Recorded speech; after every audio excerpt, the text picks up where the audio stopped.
some ground to make up. One of the biggest successes of the small screen are the Teletubbies. They'd go on to become a global TV and merchandising phenomenon. And at our roadshow in Belmont House, Mark Hill got to see a remarkable archive drawn from the mind and pen of designer Jonathan Hills. Tinky Winky, Dipsy, Lala and Poe. On the 31st of March 1997, these four fabulous characters full of colour and life bounced into our screen. And we're looking here at a selection of drawings of what look like the Teletubbies, but there's a sort of slight difference in some of them. They're original drawings. How on earth did you come to get these? My husband was asked to develop some characters for a programme they were making, which was directed at children that were at home watching TV without an adult. And Jonathan sadly died 2 years ago. And this is his legacy. Yeah, this is what he's left. And what an amazing legacy to have left. Yeah. I mean, something that has touched childhoods across the entire planet. Yeah. Literally hundreds of millions of children saw his work. And what we're looking at here is the very start, the very genesis of the Teletubbies. Yeah, yeah.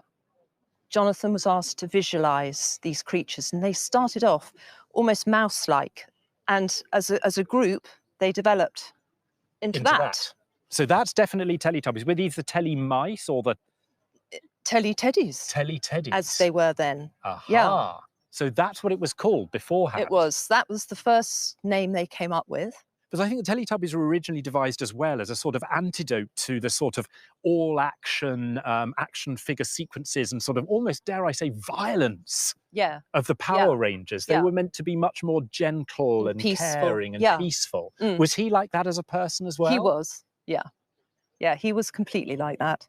And he was a perfect choice because he could pick up what they wanted and he delivered it to them. And this is just a tiny selection of a great many drawings. So there's more than these? Yeah, there are a lot more. I'm also intrigued by this one because I found the sun, can I say, a bit creepy. Yeah, but the children loved it. Did they? Yeah, it was great. They loved it.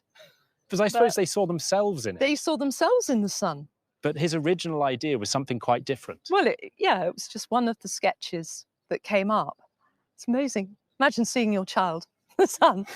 It's great. It's an interesting archive already, but, you know, for me, it can only get more interesting. Because children who grew up on this in the 90s are probably what now in their 20s, 30s. So we've got an awful lot of people, to them, coming home and watching children's telly means the Teletubbies. Yeah.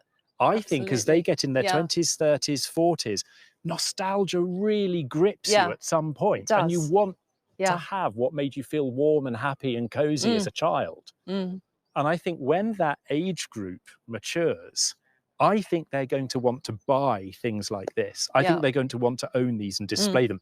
When it comes to value, we have to ask what they might pay.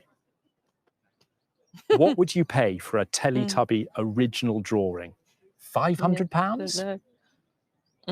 I think so. Do you think £1,000? Gosh. Highly possible. And for some of the very best that really capture that Teletubbies magic, I don't really see £2,000 as being out of the question. Gosh. So how many drawings do we think you own? I don't know, about 80 of them. About 80? Yeah. Okay, so let's just take a median price and say £1,000. Yeah. That's £80,000. Yeah, it's a lot. Yeah, he'd be so thrilled. It's great.